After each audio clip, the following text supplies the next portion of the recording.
Hey, welcome to Tent Talk, the Farmers Market podcast. This is the show all about farmers markets. Whether you're a farmers market manager, a farmer, or a food producer selling at farmers markets, or just a curious farmers market shopper, this is the podcast for you. For today's episode, we are doing another roundtable discussion with the Tent Talk hosts, and this time we're answering questions from farmers market managers. Hi, I'm one of your hosts, Bridget Myers. I've spent years as an on-site farmers market manager, and I've done it all from pulling permits to social media marketing. I'm another one of your hosts, Justine Marzoni-Mead, farmers market vendor, hot sauce maker, and event facilitator for the Intense Conference. And I'm Kat Fields-White, Director of San Diego Markets, still an active farmers market manager, and founder of Intense Business. Welcome back to Tent Talk, everyone. Today we're doing another rapid-fire episode where we answer a bunch of questions we've received from market managers. All right, guys, so we're going to answer some questions that people have written in to us. They are current farmers market managers, and they have some kind of logistical questions, so hopefully we can help them out a little bit. So I'm going to start with this first one. I operate a growing community farmers market, and this year I would like to add some music, but I'm unsure about how to do this. We don't have a large budget, so I don't know how much we could pay them. Where do I find musicians willing to play at the farmers market? This is a great question. It is a great question. And music adds so much to the markets. It's so amazing when you have music there. Silent markets are the worst. They are. They're like silent restaurants. Yeah, silent just, restaurants. It's not happening. Like, no, put some It music adds on so there. much vibe. It Totally. does. Yeah, and you want to stay and hang out. When it's quiet, it sometimes gets a little awkward. So Yeah, music's really. important. It's nice. Yeah. You don't have to listen to everybody's conversations. Yeah. Yeah, it's good. And I feel like it's good for kids, too. Oh, yeah, yeah. the kids love it. And it kind of drowns out some, like, city noise. You know, you That's don't true. I mean, like, there's big trucks driving by or, like, Or an ambulance generators. or generators. For different vendors. Yeah, That's true. absolutely. So it's nice to have a little, like, ambiance. It's really nice to have them there. Definitely. And it's good for the musicians. We find at our markets that the musicians get a fair amount of donations from shoppers that pass by. Yeah. So that's how they're compensated. We also find our musicians tell us, and they keep coming back week after week, so we guess they're doing well.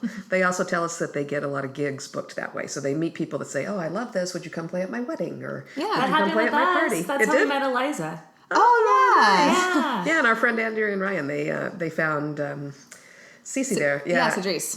Cedrice, Yeah. right. And she came to their wedding, did a beautiful job, obviously got paid for that. Yeah, So- Mason got booked for a wedding in Hawaii.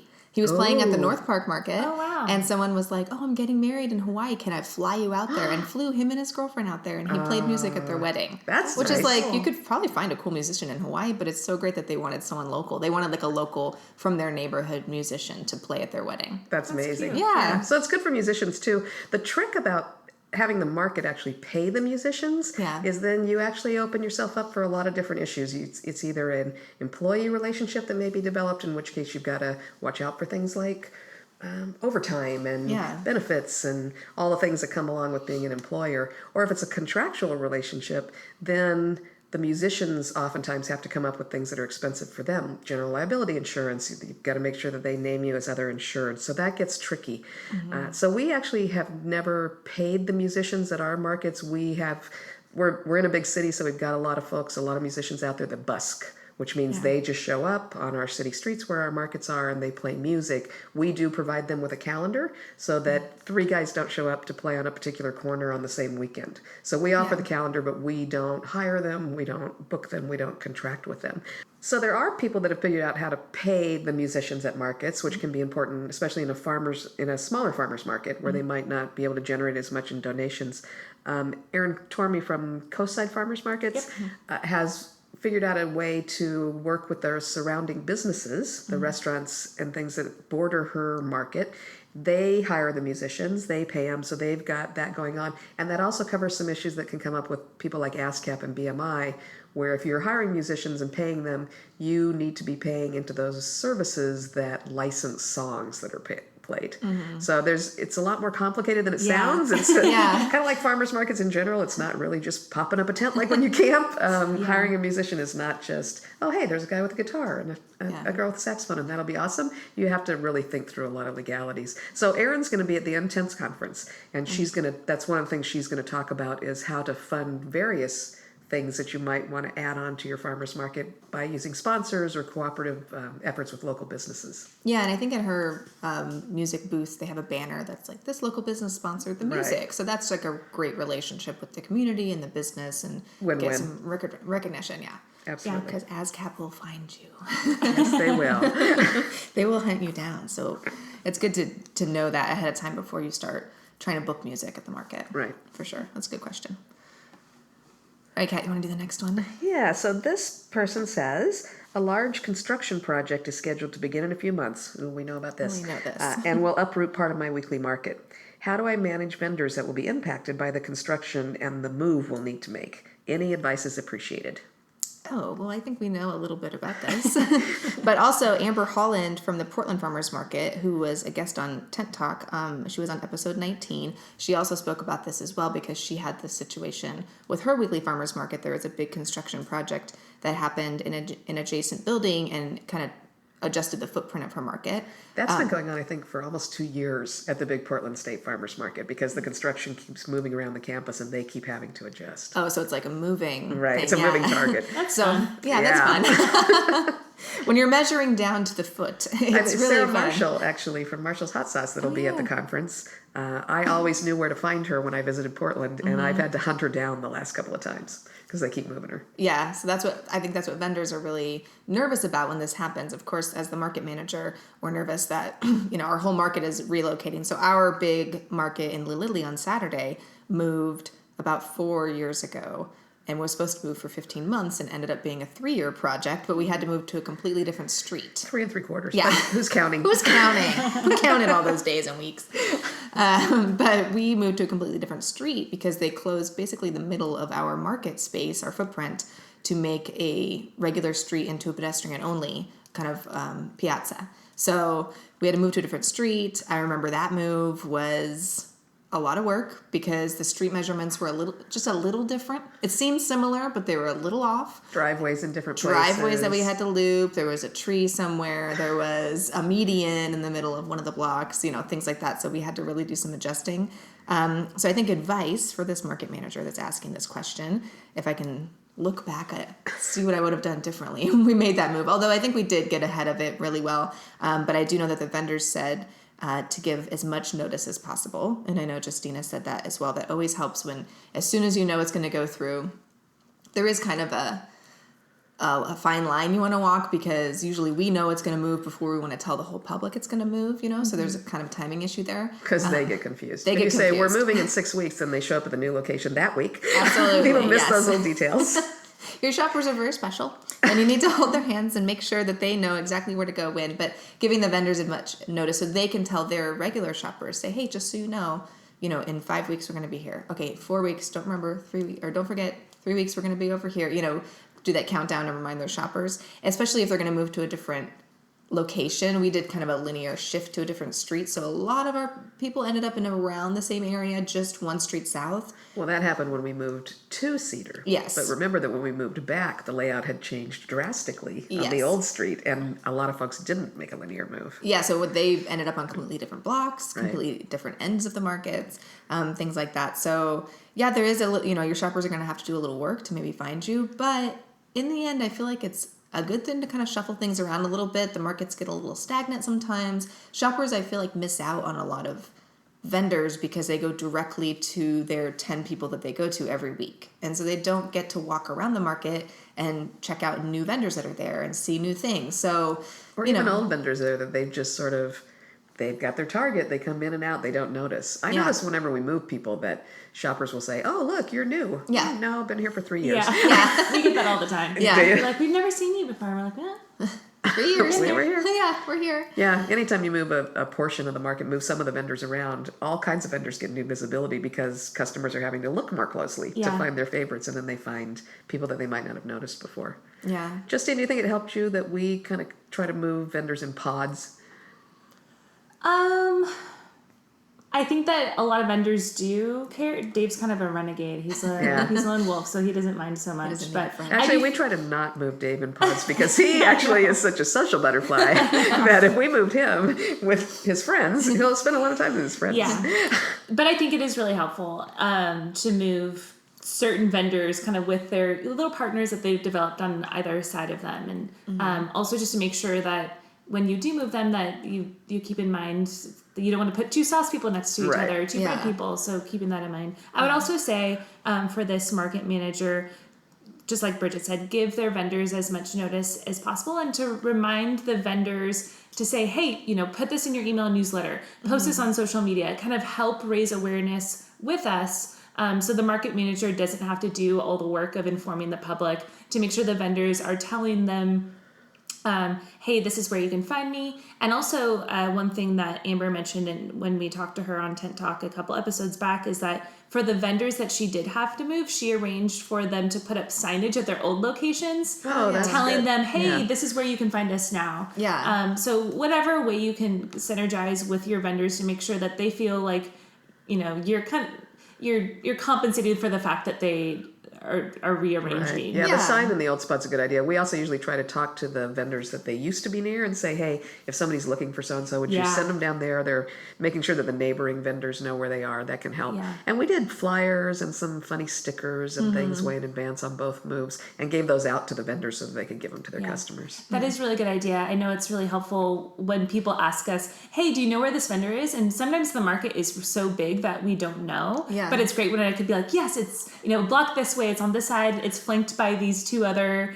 booths. And so making sure that your vendors are educated about the layout of the market can be helpful for shoppers too. And that's probably helpful too for a vendor who's had somebody next to them move, so you don't spend your whole day explaining where that person is rather than selling your own product. Totally. Yeah, exactly.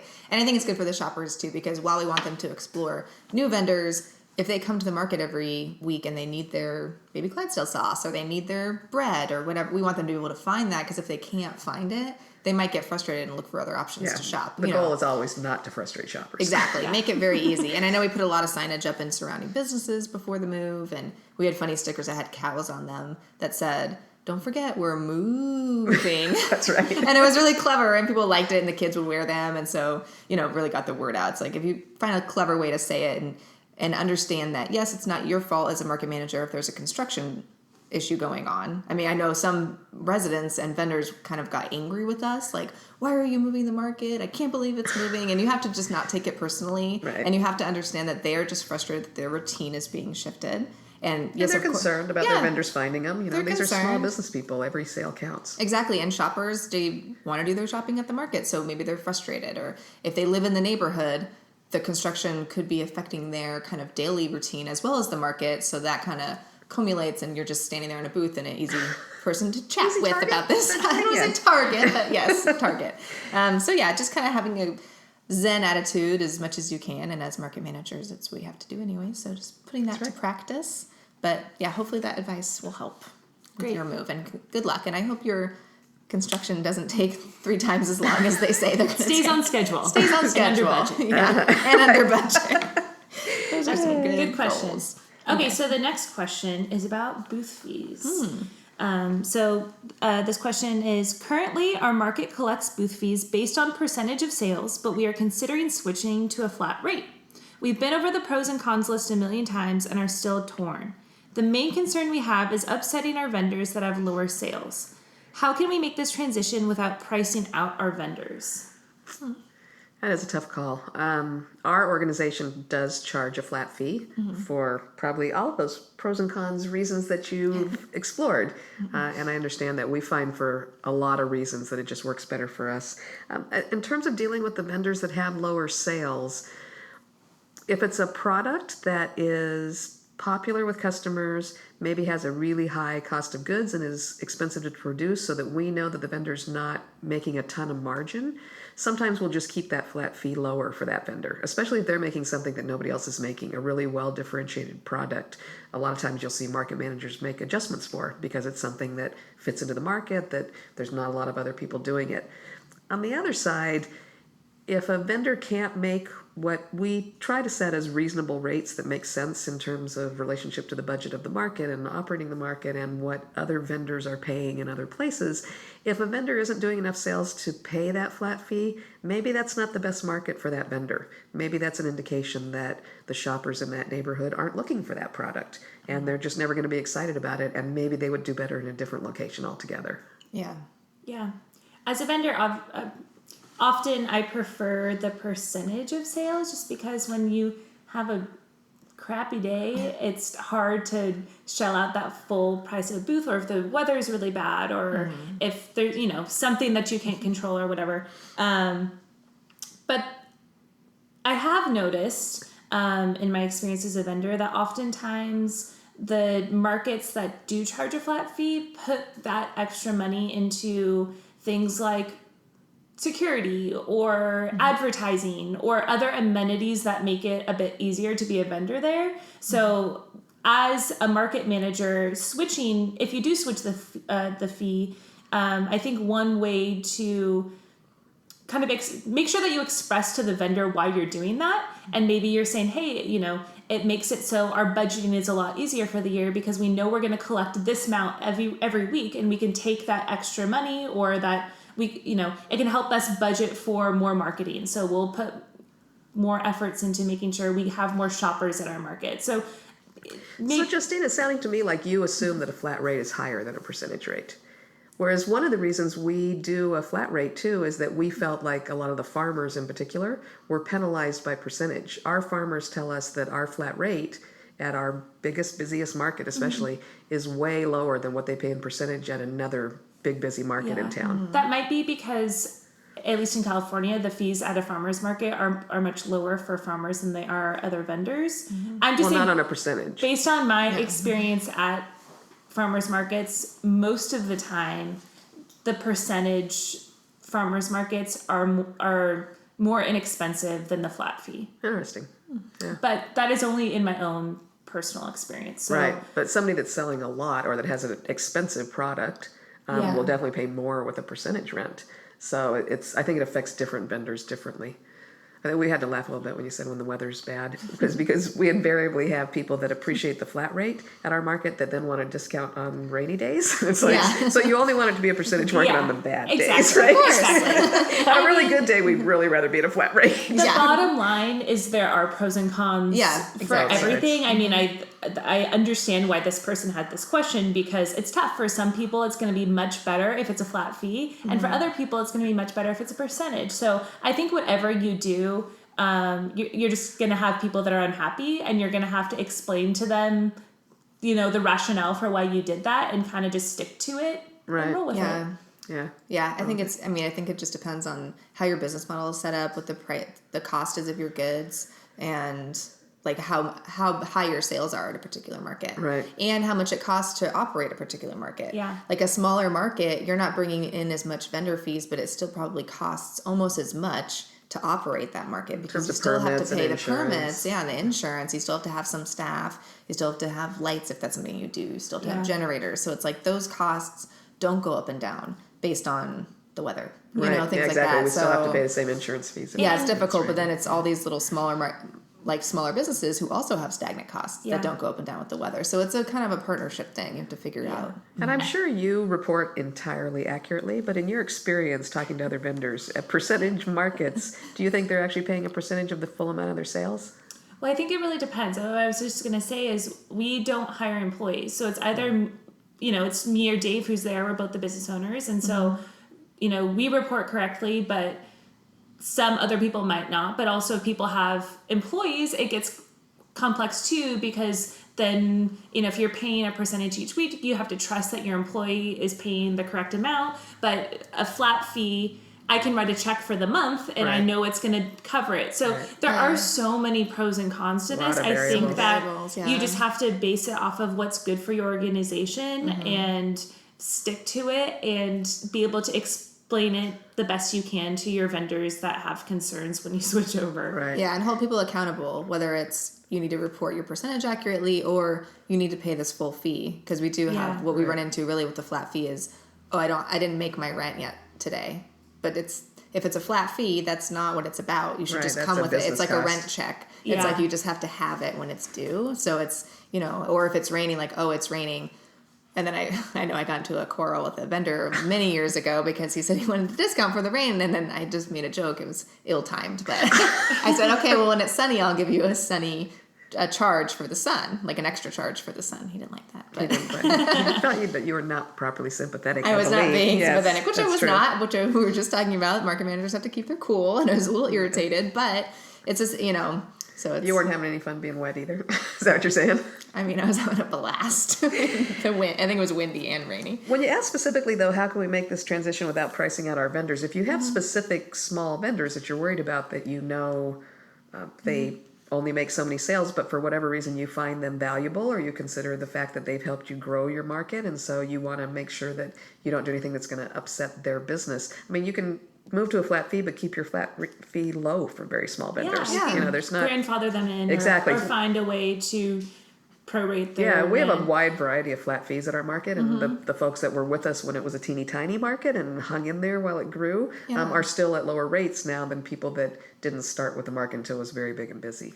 Yeah, I think market managers might think that you have to have like the flat rate for our Wednesday market is $50 or something, and it's you can have tiers that make sense for your business. We have a complicated cost analysis that we do for our fees that adds in a certain amount of points for how unique the product is, how easy it would be to replace with another vendor, or is this a product that's really well differentiated?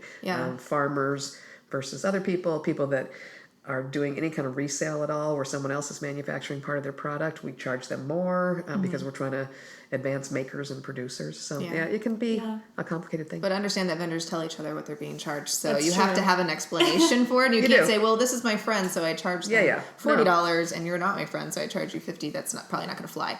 So, but think about it. It's all about research and figuring out what works best for your market. So. And like moving people, it's all about giving them plenty of notice. So, just have that conversation with that vendor. Just like we want a couple of weeks notice if a vendor's going to leave a market, you need to give them some notice too so that they can plan for their business. You probably want to give them a heads up that, hey, this fee is changing a month from now. And that's what we try to do when we adjust fees. And if you do go to a flat rate, maybe, and if your vendors are unhappy about that, maybe you can figure out a way to allow them to pay online or do some other thing that kind of reduces their level of work or makes it a little bit easier for them to kind of say like, okay, we're switching and we're doing something that you don't like, but here's a simple way to do this, or here's a thing that'll make your life easier at the same time. Exactly. So so give and take. Hopefully that helps. Yeah.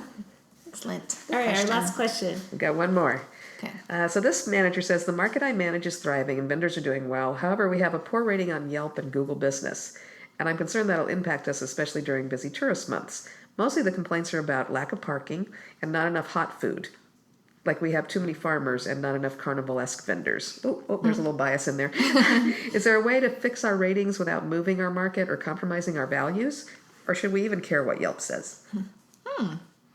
That's a long question with a lot of issues in it. Now, you're our Yelp and Google business expert, Bridge. Yes. So tell us how you deal with this and maybe break it down to with all the fun questions and comments. It's so fun.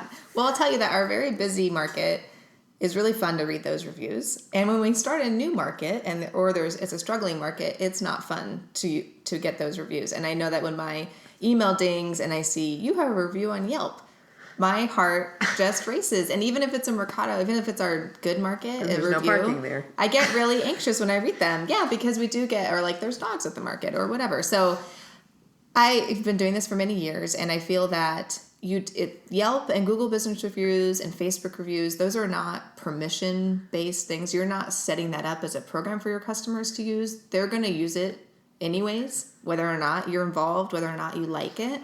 So you should try your best to have a positive relationship with those things. And what I mean by that is when so customers will set up a Yelp page for you if you don't have one. Whoever reviews your business first just gets to start it. So you should go in there and claim your business as the owner. Google Business or Yelp will have to call the phone number associated with it, or they'll mail you a postcard or something. So to verify that you're in charge of that business. And then you can't remove reviews, but you can answer them as the owner. And so Yelp has a really good, what to do when you're answering. It's like, take a deep breath, count to 5, which is, it's legit. True. Those are true things, because sometimes when people write angry reviews or negative reviews, it can really hurt your feelings. You can have an emotional reaction to it, and you need to just not take it personally. And you need to just say, this is this person's review of my business based on whatever's happened in their life or whatever experience they had.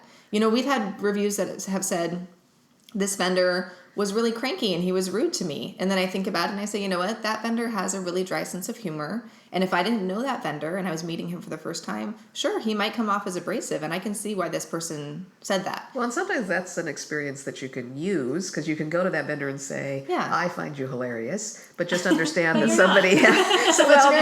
somebody who doesn't know you and only has contact with you for a few minutes might be offended by this kind of humor. So you just, in the interest of promoting your own sales, you might want to think about this. Exactly. And it can help their sales. So it can be a conversation starter.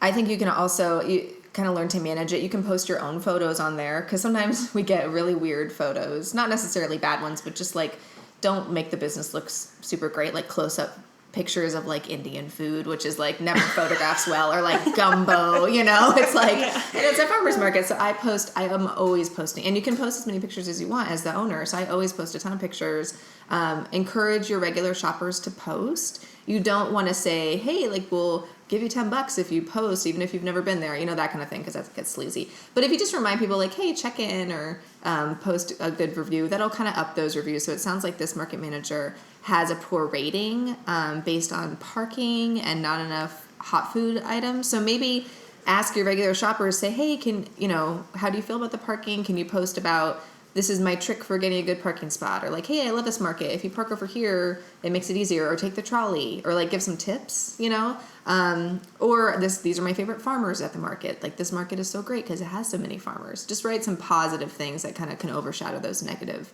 reviews.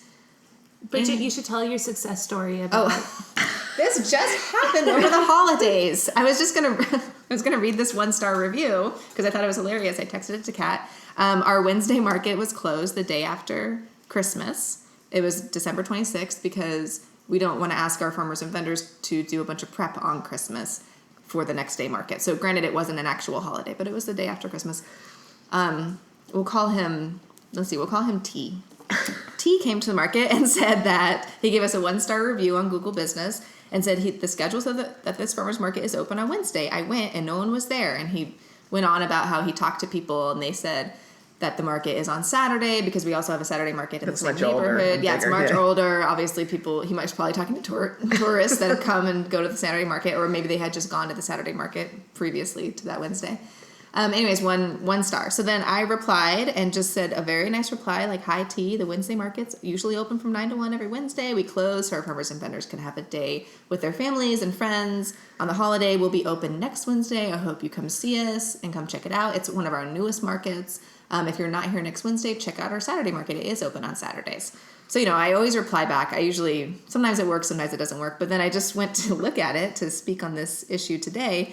And he has changed his review to 5 stars. And he said, I'm glad I came back. I'm back on Saturday and glad I returned. This farmer's market is awesome. Plenty of produce, food, music, and extends for around 6 blocks. Definitely worth a visit. So now we have a 5-star review. Right. So whereas if you had ignored it, yeah, he would have just been steaming, I think, and wouldn't have come back on Saturday. And possibly wouldn't have even figured out that he should come back on Saturday or known if we're going to be open on Saturday. Right. Because although people in the neighborhood said we were, he didn't hear from a business owner. Right. So people use review sites as like a place to vent or a place to ask questions in a weird way. So it's good to be logged in as the owner and to get those email notifications so you can reply back to them right away. I replied 2 hours after he posted that, so he saw it, and it was that's a positive experience. So I've replied before and said, I'm sorry that there's dogs at the market. We post signs. We can't ticket them, and then people keep their 1-star reviews because there's dogs at the market. So things like that. Yeah. What are you going to do? Yeah, so I would say to this market manager, yes, you should care what Yelp says. But no, I don't think you should get into a Yelp spiral and obsess over it because you don't have control over it. You just have a way to manage it. You can't fix ratings. You can't ask Yelp to remove ratings. You can't take them off. No. I've been through the whole thing. Don't worry. We had a 1-star review on one of our markets because we 1-star review and the review said, I miss this market so much. I moved away and they had all my favorite vendors. I'm so sad. 1 star for sadness. And I was like, hey, Yelp, can we take this off? Because this isn't relevant to our performance. I mean, it doesn't, because it brought our whole rating down. That's one-star review can really adjust your rating. Yeah. And so Yelp replied, we've reviewed your request and no. So it is what it is. But yeah, I think Facebook reviews, Google reviews, and Yelp reviews really can help drive business. So you need to pay attention. Yeah. Also, we're going to have another session at the Intense conference. I think it's going to actually be a workshop. Jen Cantor and Megan Bomba are going to teach market managers how to utilize Google Business and some other online tools to help push more visitors to their farmers markets. So although Yelp and Google Business can be tricky with the whole rating system, there are ways to utilize those tools to just spread awareness and additional advertising for shoppers. So. Absolutely. People use Yelp. That just is what it is. I know when I travel, even though I'm like, I hate Yelp as a business owner, when I go to a place, I'm like, where am I going to dinner? Oh, I'll check Yelp. Yeah. And I just like, I hope no one sees me checking Yelp. And so people do use it. So you might as well get involved and learn how to Can't beat them, join them. Yeah. Exactly. Yeah, and there are ways to use advertising and like check-in things. I've never used those before, but I know that those work well. And as farmers market vendors, you should maybe encourage your vendors to manage their Yelp pages because those get created as well. I know a lot of our vendors at the market have Yelp pages, and it's like, oh, when I go to this market, it's my favorite vendor, or when I go to this market, I didn't have a good time with this vendor. So it's good to just for vendors to keep an eye on that. Yeah. Keep that relationship going. So yeah. Thank you for all the good questions. Yes. It's nice when we hear from people. If anybody has more questions, you can send them to us. We're always accepting questions for future episodes. So you can email them to connect@intenseconference.com. That's INTENTS conference. Awesome. Yeah. Or you can post in our Instagram or messages. I know we got a few in our Instagram messages as well. So that's always fun. All right. So that wraps up this episode today. Thanks for listening along. And then please leave us a review. Speaking of reviews, please leave us a review on our podcast on iTunes or wherever you listen to this podcast. It really does help kind of other people find us and find the podcast when you leave a review. That's just how the algorithms work. So let us know how you liked today's episode and how you like the podcast in general. And be sure to subscribe to our podcast on iTunes or Stitcher or wherever you listen so you don't miss the next one. And if you want more farmers market tips, you can subscribe to our weekly newsletter at intensebusiness.com and follow us on Instagram at intensebusiness. And remember, that's INTENTS business. Don't forget the 2019 Intense Conference will be held in San Diego, February 24th through the 26th. That is coming right up.